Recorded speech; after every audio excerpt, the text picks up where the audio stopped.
go down.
Alright, so this is basically building a glove, the Freddy glove.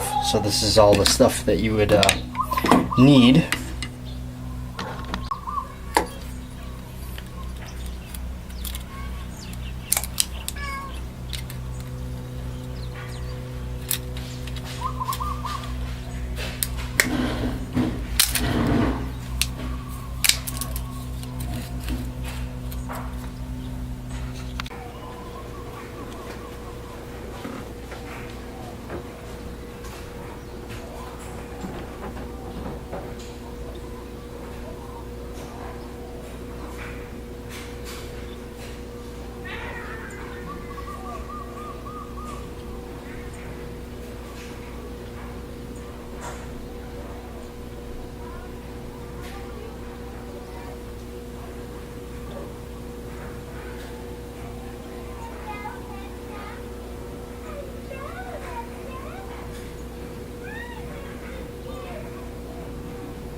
There they are. Soak them in the water for now. And go out to mailbox.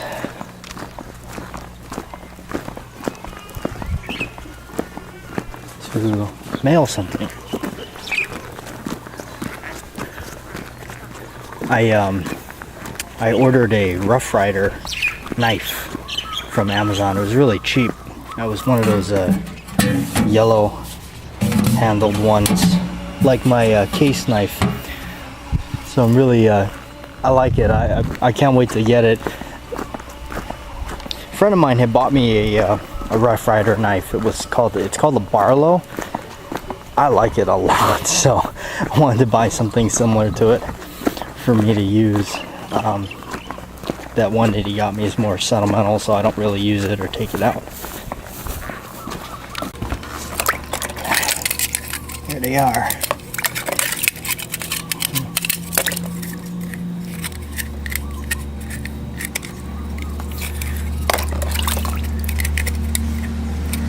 Figured I wanted to test it out again because I figured I made one. I wonder how easy it was going to be to make another one. Now that I kind of have an idea of what I'm doing. Seems to work alright. That's the main thing, is getting these things to not stick on each other. Guys, doing some modifications to my glove. Just some light stuff. I'm gonna fire up the torch here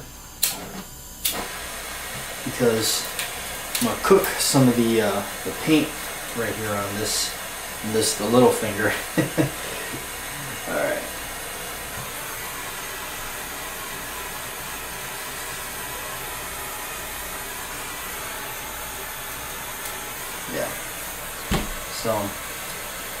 basically all I'm doing is just kind of cooking that paint a little bit. Try not to heat up anything else.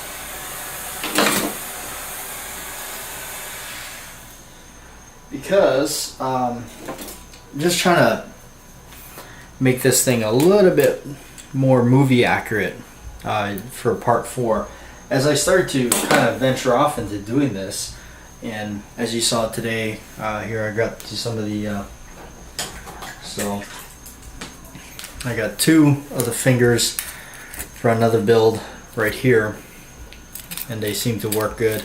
I must say I did learn something from building that one. I did learn a little bit about how to just kind of work with what you got, and it's really what it boils down to. It's all about the form, getting this curve down and one that fits into the other. I actually been thinking about this, and what I've been thinking about is going and buying maybe another dowel that is slightly smaller than what I got. And what I've been using, what I wound up buying, because I was getting confused with the template, and I may wind up doing a video on how to do this, just because I think that it was a little confusing for me trying to do this, and I don't think there really is much of a well detailed video out there on doing this. But I wound up buying this this like mop handle or broom handle because I couldn't find a dowel this size. And you know, quite frankly, after buying this for like $6 or whatever it was, $5, I probably could have just bought the dowels that were in the package for $2, because I really don't think there's much difference in this. Maybe slightly. I think this might actually be a little bit larger, but I may have to go buy those dowels anyway, because I think might just want to look for a size smaller. Just to do the fingers, because the way it works is, so you have the front part of the finger that folds underneath this one. So this one needs to be slightly larger, and I think with 2 different sizes it'll be easier to form and speed up the process a little bit. So one of the things I know that this is far from you know, exactly like screen accurate, but I wanted to do some things which on this one, being a replica of like part 4, I wanted to do, which kind of turned into that as I was just kind of goofing around with the aging process on it, putting the weird miscellaneous writing on the knuckles here. The back plate is definitely distressed, but one of the other key things that they did was they actually folded up the knuckles here where the joint is. They actually kind of folded some of that material up, so I may do that a little bit more pronounced. And then the tips were kind of reddish, so that's what I was just kind of doing. I know the lighting sucks, but in here, but I was trying to do that, paint it a little bit red and cook it, and just kind of make it a little bit more darker, more distressed looking. So actually, let me grab the pliers. So again, just kind of taking this and just maybe bending these just a little bit more so they're a little bit more pronounced.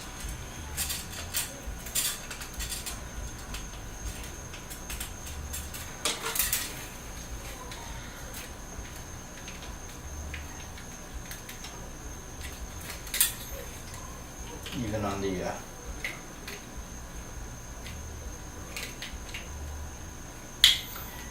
main finger, but yeah, just making so they're a little bit more pronounced. One of the other things I did was I actually I dulled the tips a little bit more, because it's just not necessary to have them that sharp. Especially you get just horsing around with the thing, you don't want to accidentally stick yourself. It's even though it is a weapon, but trying to make it a little bit more safer for horsing around with. It would be no fun if this thing indeed was actually sharpened.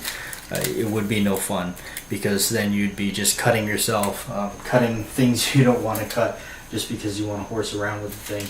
So, but yeah, I do wish this ringlet. There is a lot of things I learned. There is a lot of things I did learn, I will say that. And one of the things I learned is, yeah, you want to have this one. I learned a little bit about doing this now. Some of the touches to do. But again, that's the beauty of it. Just kind of sanding this. I learned that these ringlets here are important when you put the glove on, and the placement according to your hand. And I kind of got to go according to my hand, obviously, because I'm the one wearing it. So, but you can see the placement on these things, and again, just trying to make them very crude looking. I went with the style of the flattened, squared off style that they had. So, but my next one that I'm doing, these ringlets here are not going to be as large. I'm gonna make them a lot smaller. They're not going to be squared. They're going to be more rounded, and I'm going to spend more time in smoothing them out so they're not quite as rough as this. And then I may actually set the back plate of the glove back further so it actually it feels more up forward. I'm not going to make the blades as dispointed as they are. Not sure how well you can see that, but not going to do that. So that's going to be it, you guys. Going to close out this video and get it uploaded for you. So yeah, building the Freddy glove has been really cool. I like doing stuff like that, and one of the things that I really like about the Freddy glove is because you're as somebody who likes to create something, you're able to add a lot of really cool aspects to the glove that are characteristics of your own. The aging, the weathering, the shape of the blades, the shape of the fingers, everything. It's actually just been something right now currently that I'm really enjoying. So I did the first build, and now I'm kind of like tinkering around with another build just to do it. Again, the really big score of this whole bit was getting all that copper for really $2 at the Gordon sheet metal place that I went to in town. Just a whole pile of that copper for $2. He's definitely going to be the guy I might go to if I need some more of that kind of material, because it's just cheaper in the end to go to the sheet metal and dig around their scrap bin. So but no, I've been having a lot of fun with it because it's just kind of cool, and it's kind of neat because it feels like I'm doing something in the Halloween spirit, being in October. I was kind of like, I don't know if I have any kind of any material for Halloween for you guys, but I guess here, just I guess the journey of me getting into the Freddy Krueger glove, Freddy Krueger Nightmare on Elm Street. It just brings back memories for me, because that was like a video. I remember seeing it in the bin at the video store, the rental store. VHS, it was like cheap too. They had a bunch of copies of it for some reason. Bought it on VHS. I got it home, watched it.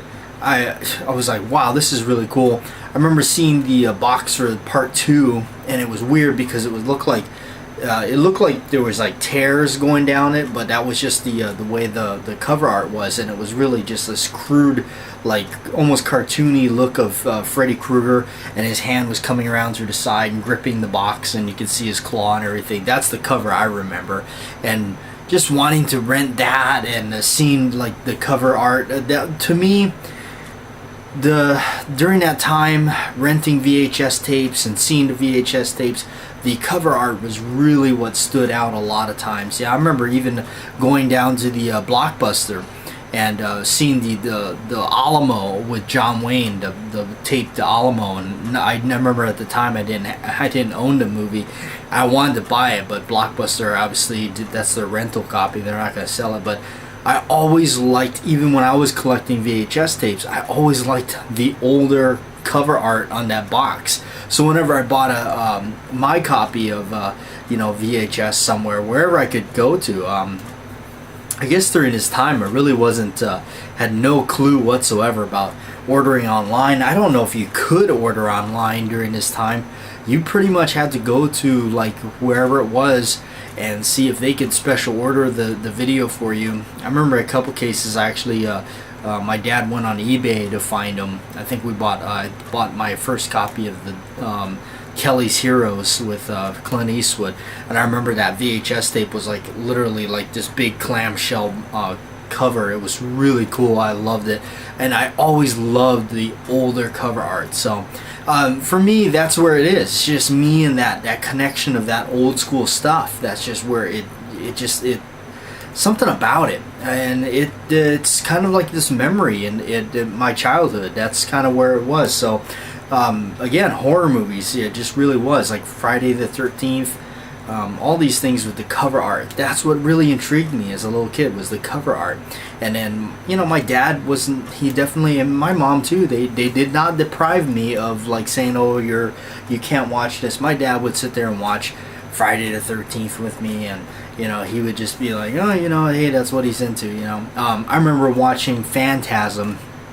Part two is when Reggie builds. If you haven't seen Phantasm, it's a great series. I think there's 5 of them now. The newest one had come out, and unfortunately Angus Scrimm, the guy that plays the tall man, had passed away shortly after its release. But Reggie, the character in it, builds this 4-barreled shotgun by taking 2 side-to-side shotguns and putting them together and cutting the muzzle like this. And you just wait through the whole movie waiting for him to touch that thing off. I remember just being so drawn to that, and my dad going out to the shed, getting 4 PVC pipes, kind of fixing them together, cutting the edge like that, spray painting the thing black, mounting a grip on the bottom for me, and I ran around the house playing with that thing all day. And then he went, I think he had some spent shot shells laying around, and he made sure that they could fit in the back of the thing. Stuff like that. That's the way I grew up, and this kind of stuff really draws me back to it. So that's kind of why I'm into it. So anyway, I'm going to see you guys tomorrow. And tomorrow's Wednesday. I have a brand new idea on how to do the soldering technique, so I'm going to test that out tomorrow. So anyway, thanks for watching, you guys. Appreciate it. Like, share, and subscribe as always, and I'll see you in the morning.